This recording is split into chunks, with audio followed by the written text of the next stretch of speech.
On his podcast, The Ezra Klein Show, New York Times journalist Ezra Klein spoke with progressive author and activist Ta-Nehisi Coates about how Democrats can gain ground in today's deeply divided political landscape. It's a question many Americans are asking. How can the opposition party to the GOP, the Republicans, and the MAGA coalition actually win? So let's listen to what Ezra had to say. I am saying the thing it sounds like I am saying. To be very, very clear. Right. I think in a place like Nebraska, you should try to run some pro-life Democrats. I wish people, instead to defeat the right and gain real power within the Democratic Party, Ezra Klein suggests giving up one of the party base's most strongly held and popular policy positions in order to appeal to conservatives in a state like Nebraska. In other words, shift the party's values further to the right to win over a red state. How do you beat Republicans? Well, by becoming them, of course. This is just one of several examples where Ezra has floated ideas like this while trying to answer the question, how do Democrats or the left gain more power? And this is a perfect example of attempting to defeat the opposition by compromising your own core beliefs, trading conviction for electability, trying to find a centrist middle ground to attract those who already lean to the right. Now, if this were just a random take on Twitter or some other podcaster, I wouldn't really care to point it out, and I definitely wouldn't be making this video. But this is Ezra Klein we're talking about, a New York Times journalist with significant influence within the American left. Democratic politicians on Capitol Hill seek his strategic advice, and his words and ideas have the capacity to genuinely shape the direction of the party. So with all of that being said, I have some pushback and some debunking to do. Because what Ezra Klein says matters. And like Ezra, I want to find the real answer to the question, how do Democrats win back power? And spoiler alert, I don't think taking the centrist approach is the best option. And it's actually why I think we're here in the first place. Hey, it's been a minute, and here's why you shouldn't be a centrist. If you consider yourself a part of the American left, which, despite my recent forays into the wild world of Groypers and MAGA, I personally do, then you have probably heard of a man by the name of Ezra Klein. Ezra Klein of the New York Times wields a lot of influence in some parts of Capitol Hill. Ezra Klein, who's one of the internet's most influential journalists. If you want to talk policy, Ezra Klein is the man to call. Ezra Klein has been explaining American politics for 20 years. Klein says that Charlie Kirk was practicing politics the right way.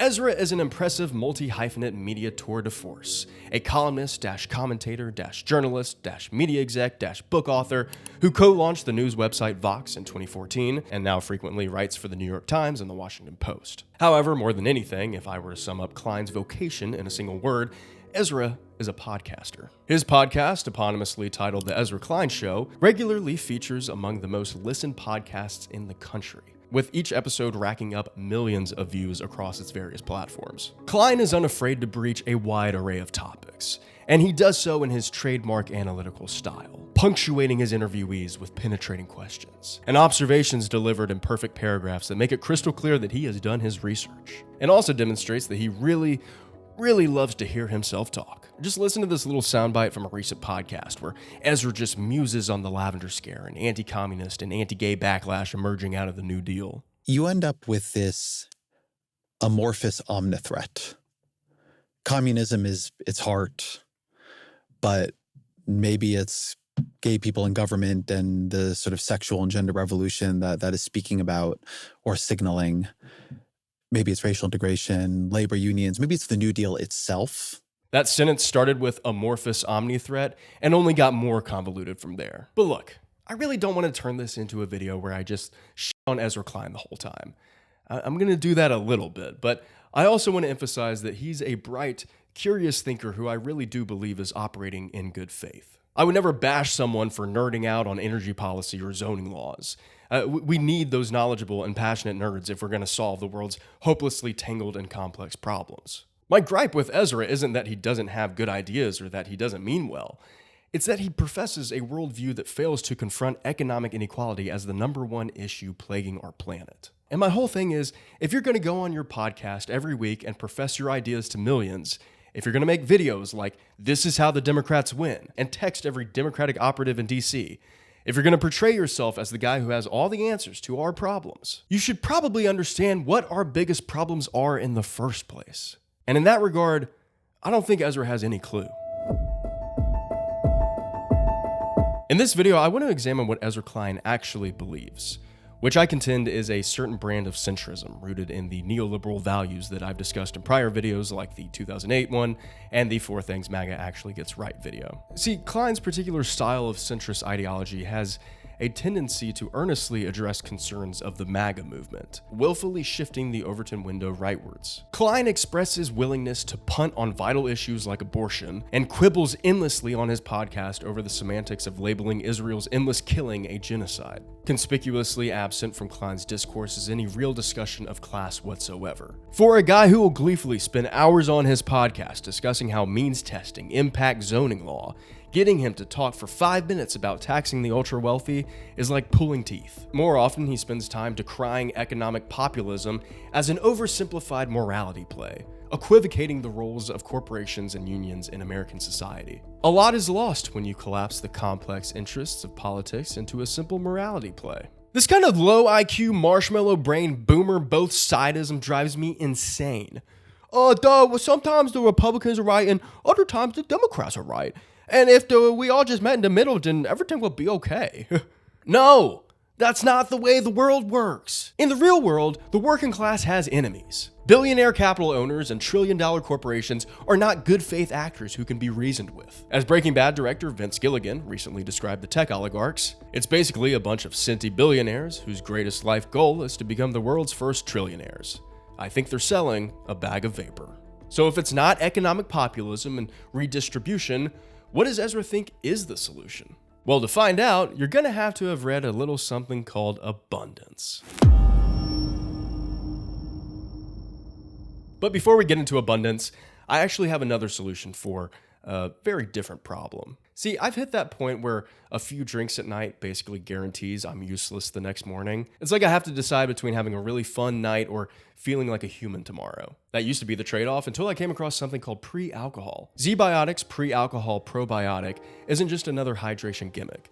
It's actually a probiotic created by scientists, the first of its kind, that helps your body handle what really messes you up after drinking. See, when alcohol breaks down in your system, it turns into a toxic compound in your gut. That's what causes that gross, sluggish feeling the next day. Pre-alcohol gives your body the enzyme it needs to break that stuff down before it ruins your next morning. All you do is drink it before your first sip of alcohol, enjoy your night like usual while drinking responsibly, and wake up feeling way more normal than you'd expect. Ever since I started using it, I don't dread mornings after a night out anymore. And with all the holiday parties coming up, I'm definitely keeping a few bottles on hand. It just makes celebrating a lot easier. Just hit the link in the description or scan the QR code on screen to get 15% off your first order, plus free shipping. And the best part?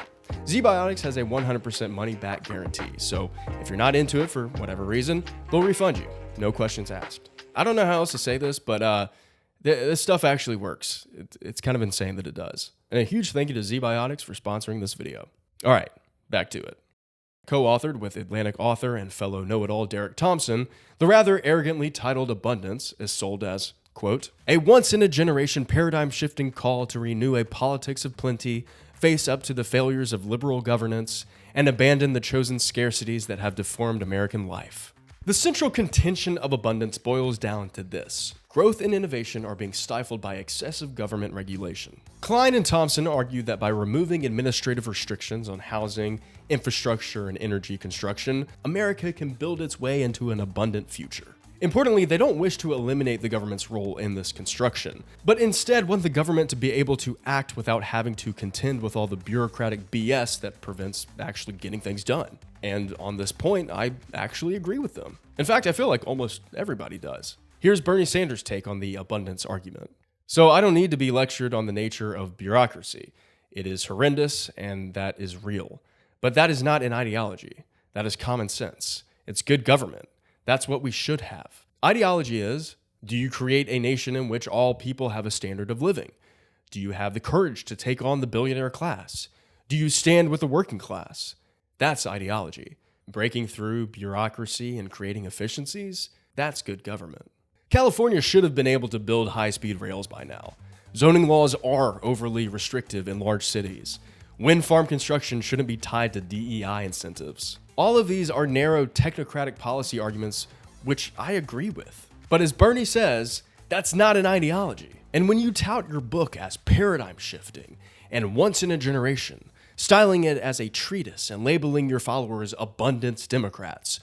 You're selling an ideology. Here's an excerpt from Abundance's opening chapter, in which Klein and Thompson imagine a fictional utopia. Out the window and across the street, an autonomous drone is dropping off the latest shipment of star pills. Several years ago, daily medications that reduced overeating, cured addiction, and slowed cellular aging were considered miracle drugs for the rich, especially when we discovered that key molecules were best synthesized in the zero-gravity conditions of space. But these days, automated factories thrum in low orbit. Cheap rocketry conveys the medicine down to Earth.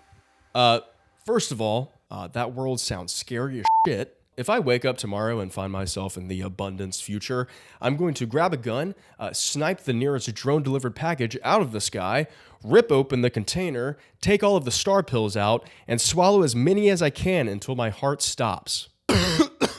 But I want to focus in on one particular part of that scenario. The line, years ago, daily medications were considered miracle drugs for the rich. I find that line very telling, because in a way, it encapsulates Klein's entire worldview. If we could simply grow the pie, create this abundant new world of plenty, then everybody would have enough. And that, Ezra, is a fantasy. Because no matter how much we grow this economic pie, without establishing an egalitarian economic paradigm, the rich will continue to gorge themselves on it. To be fair to the Abundance Boys, they don't ever explicitly come out against welfare expansion or higher taxation or redistribution, but they definitely didn't take the time to write a book about them either. And when you write lines like, "The world we want requires more than redistribution. We aspire to more than parceling out the present." When you consistently and repeatedly argue that Medicare for all is not politically possible in America for years, as Ezra Klein has done, and when you sell zoning law reform as the panacea for all of America's ills, what are we supposed to think? Another issue I have with abundance is that it completely fails to consider the negative externalities that could arise when pursuing unfettered growth and innovation without accompanying redistribution. Author Matt Brunig makes this point rather eloquently in his review of abundance, in which he notes that the pursuit of government-led growth in tech without accompanying redistribution is precisely what birthed Elon Musk in the first place. Indeed, we have now seen what it looks like when the government supports and subsidizes technological innovation and implementation without concerning itself with the inegalitarianism of the system. His name is Elon Musk. In its desire to promote electrical vehicles and rocketry innovations, the US government made him the richest man in the world, and then he used his riches to take over a major political communications platform, and then the government. It's really frustrating to watch a hyper-intelligent person who just doesn't really seem to get empathy. It's like he understands it in the abstract, but the human connection isn't really clocking for him. I mean, Hamas is a complicated organization. I've tried to treat it on the show as a complicated organization. Right. I know you have. It did spend many, many years specifically targeting killing civilians. Mm-hmm. I take that as different. You take that different than Netanyahu. I take that as different than Netanyahu, yeah. To be fair, Charlie Kirk didn't like empathy either. I can't stand the word empathy, actually. I think empathy is a made-up New Age term that does a lot of damage, but it is very effective when it comes to politics. Sympathy I prefer more than empathy. That's a separate topic for a different time. Early in the most recent interview with Ta-Nehisi Coates, Ezra worries that we are already in a cycle of political violence. Which is kind of like seeing your 6-year-old brother grab a lighter and a can of hairspray, run into the living room screaming, "Flame on!" And as he sets the couch ablaze, the first thing that pops into your head is, I'm worried we're already in a cycle of couch fires. Really, Ezra? What gave it away? The 6-foot flame shooting from the canister? The smoke? The heat? Political violence has been the norm in the United States since our inception. And for that reality to be downplayed and seemingly bypassed by Ezra Klein is frankly startling. His refusal to understand the past leads to his misunderstanding of the present. So he asks Coates, what does it mean to be in this political community together? Meaning people who fundamentally disagree with him. Coates' reply is earnest when he lets Ezra know. Well, first of all, I think it's a truth. You know what I mean? I think it's it's a foregone, like we are. I really, really believe that, you know? Ezra has to be once again pulled from his Matrix-esque double life that he fantasized in abundance and made to understand that a majority of Americans, especially Black Americans, trans Americans, and immigrants, are living with these people. These people who do not respect their basic humanity. They're their bosses, their co-workers, their waiters, their bus drivers, and teachers. Klein tells Coates that he would... I would like to see version people of on that? our side.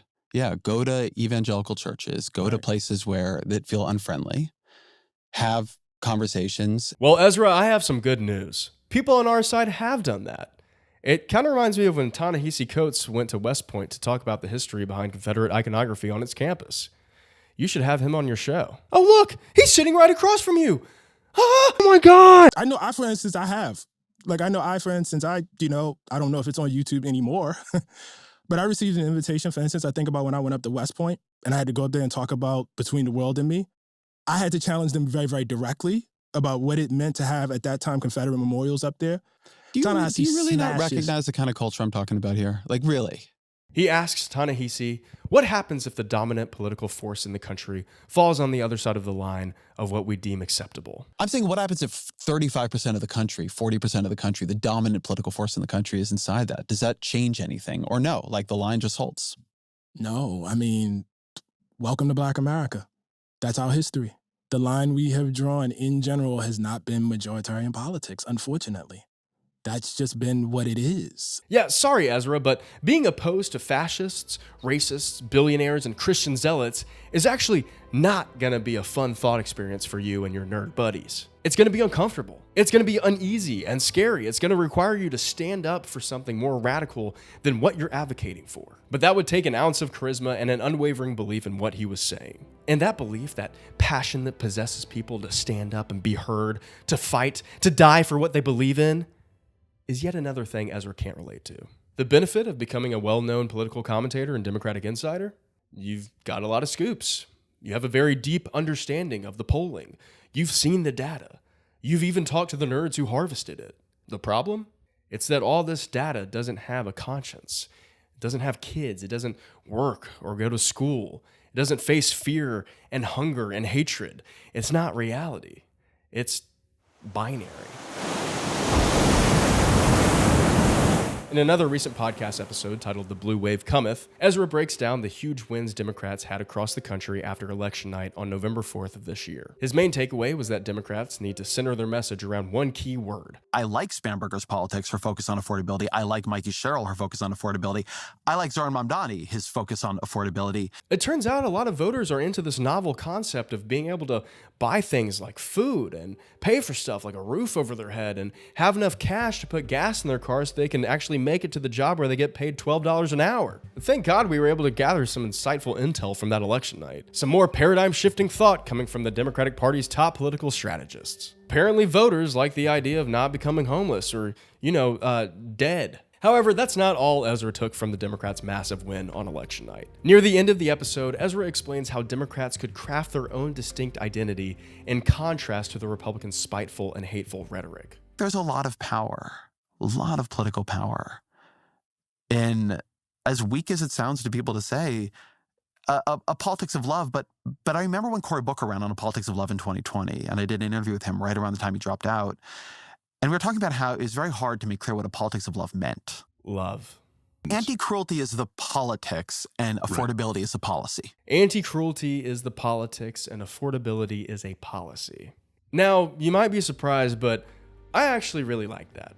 And I totally agree with Ezra on this, as cliche and sort of dumb as it sounds. The Democratic Party, or the opposition party to the current Republican Party, should be based in love and anti-cruelty. It is quite literally the antithesis to the overall vibe of the Trump administration, and that's what I would call an opposition party. But I think that has to start with holding firm to the values that have been core to the Democratic Party and its voters. For example, suggesting the party run a pro-life Democrat in Nebraska doesn't really feel like an expression of love to me. And it definitely wouldn't feel very loving to the women in Nebraska that no longer have bodily autonomy because we threw them under the bus to get a few more votes. Also, of all the politicians to bring up to describe the politics of love, Cory Booker is definitely an interesting choice. Look, I'm one of a handful of people that don't take corporate PAC money. I don't understand my Democratic What Party. about APAC money? You take APAC money, don't you? A minuscule percentage of my resources come from I read it's like 800,000.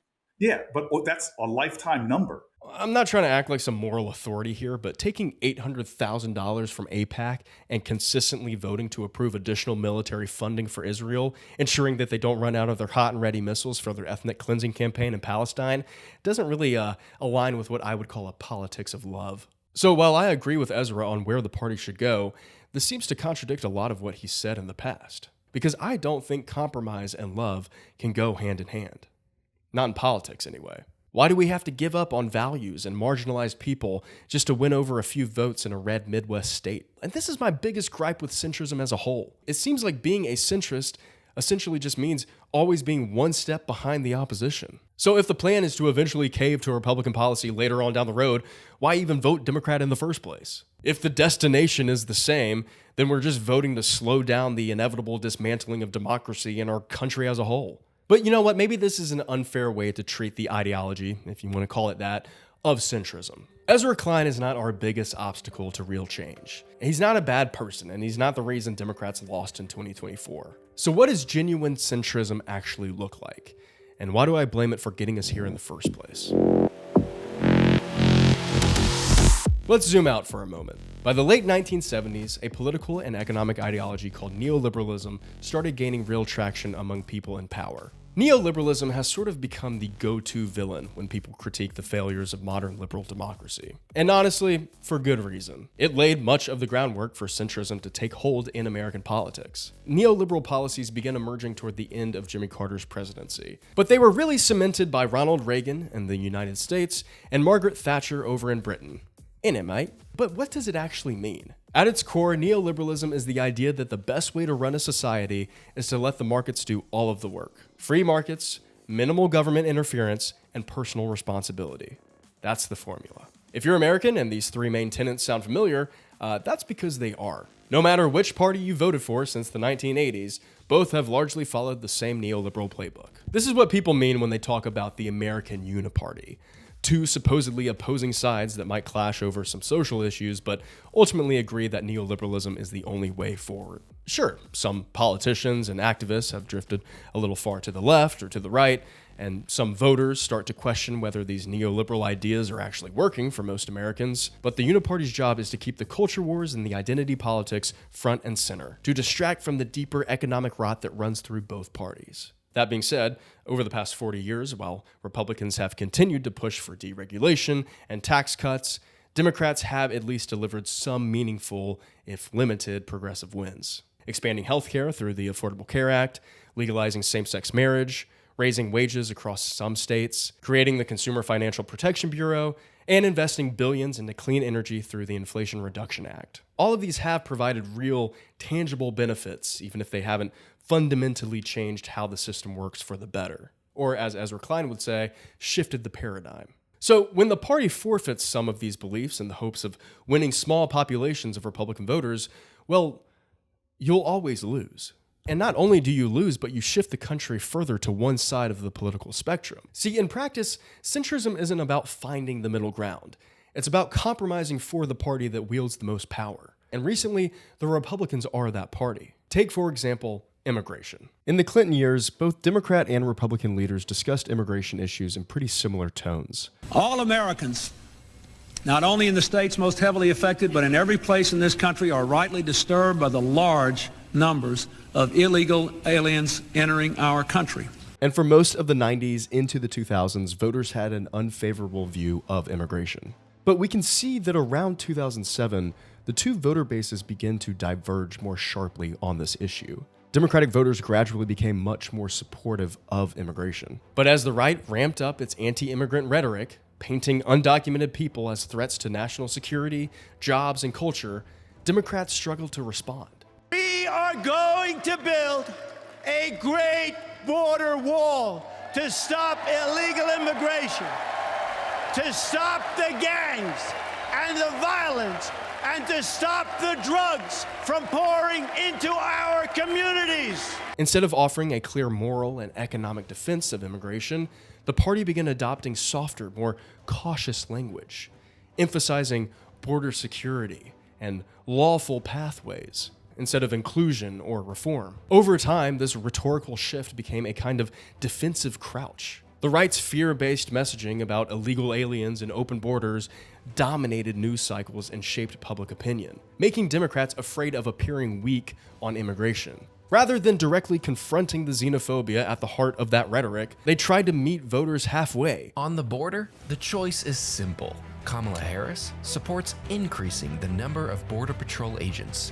Donald Trump blocked a bill to increase the number of Border Patrol agents. In doing so, Democrats completely lost their moral footing on this issue, allowing right-wing narratives to define the entire debate and leaving millions of undocumented people caught in that political crossfire. That's how we got to ICE being handed $70 billion to execute mass deportations and build concentration camps. This didn't happen overnight. It was a consistent compromise by Democrats to move closer to the center on an issue in hopes of winning over some conservative votes. And for what? Over 80% of your base is pro-immigration. There was no reason to capitulate to the right over this. And if any Democratic strategist is watching this right now, I'm going to offer up some free advice for you. If you're trying to win over a voter who already hates immigrants, they're probably going to choose the party that's been talking about how they hate immigrants for the past decade, and not the party that just recently decided they do. For example, look at how Kamala Harris talked about the border on the 2024 campaign trail. As president, I won't only bring back the border security bill that Donald Trump tanked, I will do more to secure our border. To reduce illegal border crossings, I will take further action to keep the border closed between ports of entry. You can never outflank the right by moving towards the center. That's just not what true opposition looks like. While compromise has always been a part of politics, giving up your party's values and conviction has not. Centrism used to be viewed as weak, not a strategic initiative to gain voters. After the New Deal, the Democratic Party was deeply tied to the labor movement. Unions were the backbone of the party, and Democrats saw protecting workers' rights as integral to building a fair economy. This was the era when Democrats proudly called themselves the party of the working class. They fought for strong labor protections, collective bargaining, higher wages, and social safety nets that lifted millions out of poverty. The government wasn't seen as the enemy of business, but more as a referee, ensuring that ordinary people had a fair shot in an economy that often favored the wealthy. Throughout the mid-20th century, pro-labor Democrats positioned themselves as the defenders of economic justice. Leaders like FDR, Harry Truman, and later Lyndon B. Johnson viewed government intervention not as overreach, but as a necessary tool to protect people from corporate exploitation. The result was an unprecedented period of prosperity, where productivity and wages grew together and workers actually shared in the wealth they helped create. It wasn't perfect, of course. These gains often excluded women and people of color, but it represented a clear ideological contrast. Democrats weren't afraid to oppose the right on economic grounds because they believed that labor, not capital, was the true foundation of the American economy. So yeah, I think that when you give up fighting for these positions, not only do you move further to the right, but you also abandon your party and its base. And if we're only looking at this from a strategic point of view, the cost of wavering on your beliefs does not outweigh the benefit of getting a few more votes. It's simply just bad politics. And if we're looking at this from a moral perspective, it's not loving. It's hateful. And as Ezra has suggested, if the Democrats are to truly become the party of love, then every policy proposal and belief that they push for needs to be rooted in the same type of love. You can't just pick and choose who gets it based off of polling data and voter sentiment. If you want to defeat the right, then there has to be a left. But you know what? At least Ezra also thinks that the Democrats' move to completely fold on the government shutdown, ensuring millions of Americans' healthcare premiums will simply become unaffordable, was completely spineless and just downright awful politics. So maybe, just maybe, the centrist neoliberal Democrats are f***ing up so bad now that they're even shifting Ezra out of his centrist stupor.